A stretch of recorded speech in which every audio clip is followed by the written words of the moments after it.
मल्हारगडला भेट द्याल तर नक्कीच हे तळघर पहा.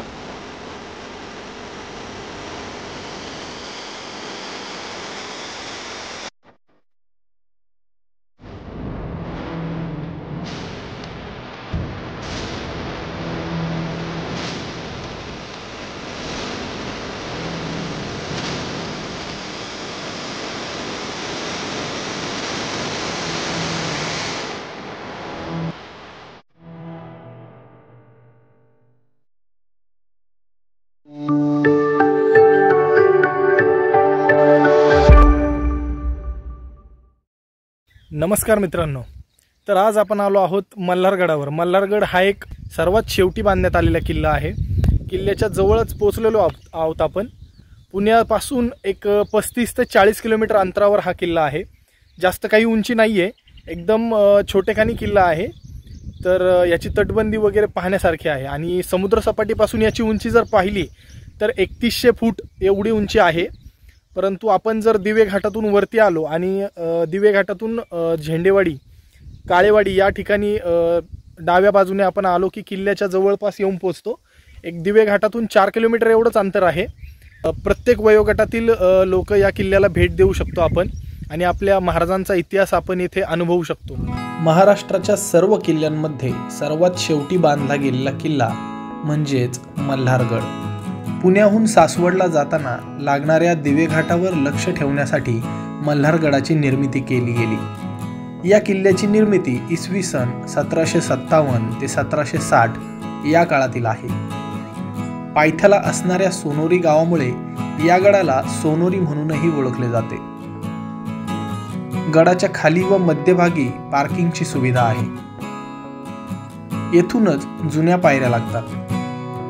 या पायरी मार्गाने आपण गडाच्या दक्षिण बुरुजाच्या चोर दरवाजाने किल्ल्यावर पोहोचतो. चोर दरवाजाने प्रवेश केल्यावर आपल्याला उजवीकडे गडाची तटबंदी दिसते. समोरच भगवा ध्वज आणि त्या शेजारी एका खडकात खोदून दगडाने बांधून काढलेली छोटीशी विहीर दिसते. पावसाळ्यात ह्या विहिरीमध्ये पाणी असते. थोडं पुढे चालत गेलो असता चौकोनी आकारातील भले मोठे पाण्याचे टाके दिसते. ह्या टाकीला दगडात बांधून काढले असून त्यात उतरण्यासाठी दगडी पायऱ्या देखील आहेत. मध्यभागी असणाऱ्या बालेकिल्ल्याकडे जाण्याआधी आम्ही उजव्या बाजूने पूर्वेकडील बुरुजाकडे निघालो. तटबंदीपासून सरळ चालत गेलो असता पुन्हा एकदा दगडात बांधून काढलेली विहीर दिसते. ह्या विहिरीची खोली पहिल्या विहिरीपेक्षा जास्त होती.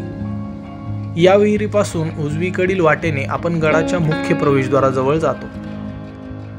गडाच्या पायथ्याशी असलेल्या सोनोरी गावातून येणाऱ्या रस्त्याने आपण जर आलो तर ह्या दरवाजाने आत यावे लागते. हा बुरुज आणि प्रवेशद्वार अजूनही मजबूत स्थितीत आहे. नवीन लाकडी दरवाजा देखील बसवण्यात आला आहे. प्रवेशद्वाराची उंची साधारणतः 15 फूट एवढी आहे. प्रवेशद्वाराच्या बाजूला पहारेकऱ्यांच्या देवड्या देखील आहेत. मल्हारगड आकाराने लहान आहे. समुद्र सपाटीपासून हा किल्ला 3166 फूट एवढा उंचीवर आहे.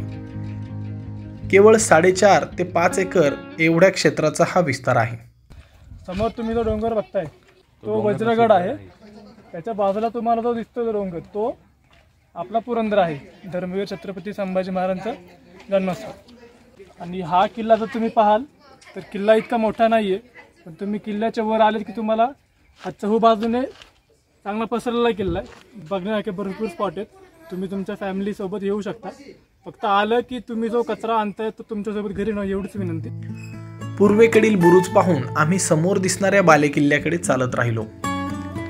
मल्हारगड हा साधारण त्रिकोणी आकाराचा असून आतील बालेकिल्ल्याला चौकोनी आकाराचा तट आहे. बालेकिल्ल्याचे प्रवेशद्वार देखील भव्य आहे. बालेकिल्ला 3 ते 4 एकराचा असून चौकोनी आकारात आहे. प्रवेशद्वारातून समोरच 2 जुनी मंदिरे दिसतात. एक मंदिर महादेवाचे आहे आणि त्याच मागे दुसरे मंदिर मार्तंड मल्हारी खंडोबाचे आहे. ही दोन्ही मंदिरे पाहण्यासारखी आहेत. मंदिराच्या डाव्या बाजूला दिसणाऱ्या वाड्याच्या अवशेषावरून ही दोन्ही मंदिरे वाड्याच्याच आवारातील असावीत. वाड्याच्या अवशेषावरून दिसते की वाड्यात भरपूर खोल्या होत्या. वाड्याच्या अवशेषापाशी अजून एक लहान बारव आहे. जमिनीच्या वर असणाऱ्या खोल्यांची पडझड झाली असून आम्हाला जमिनीच्या पोटात असणाऱ्या खोलींची उत्सुकता लागली होती. त्या बाजूला हे खंडोबाचं मंदिर आणि हे महादेवाचं मंदिर. तर हा वाड्याचा परिसर आहे. आमच्यातील असणाऱ्या शिवकार्य प्रतिष्ठानचे मावळे किशोर फुकटे यांना या खोलीबद्दल माहिती होते. तुम्ही खंडोबा मंदिराच्या मागील बाजूला आल्यानंतर इथून जर तुम्ही सरळ गेलात तर तुम्हाला एक नवीनच एक 2 वर्षापूर्वी मिळालेले एक तळघर मिळेल.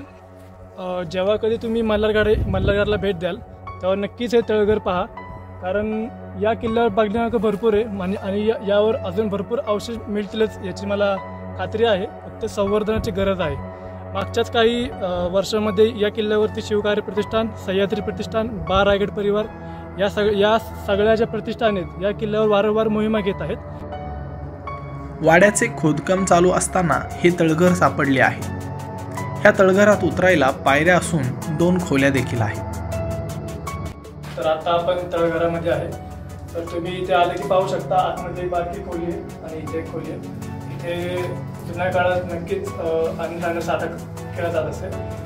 आम्ही मल्हारगडावर गेलो त्या दिवशी जागतिक फ्रेंडशिप दिवस होता, म्हणून एक संस्था लहान मुलांना घेऊन येथे आले होते आणि त्यांचा समाज प्रबोधन गीताचा कार्यक्रम चालू होता. पाहूया त्याची एक झलक.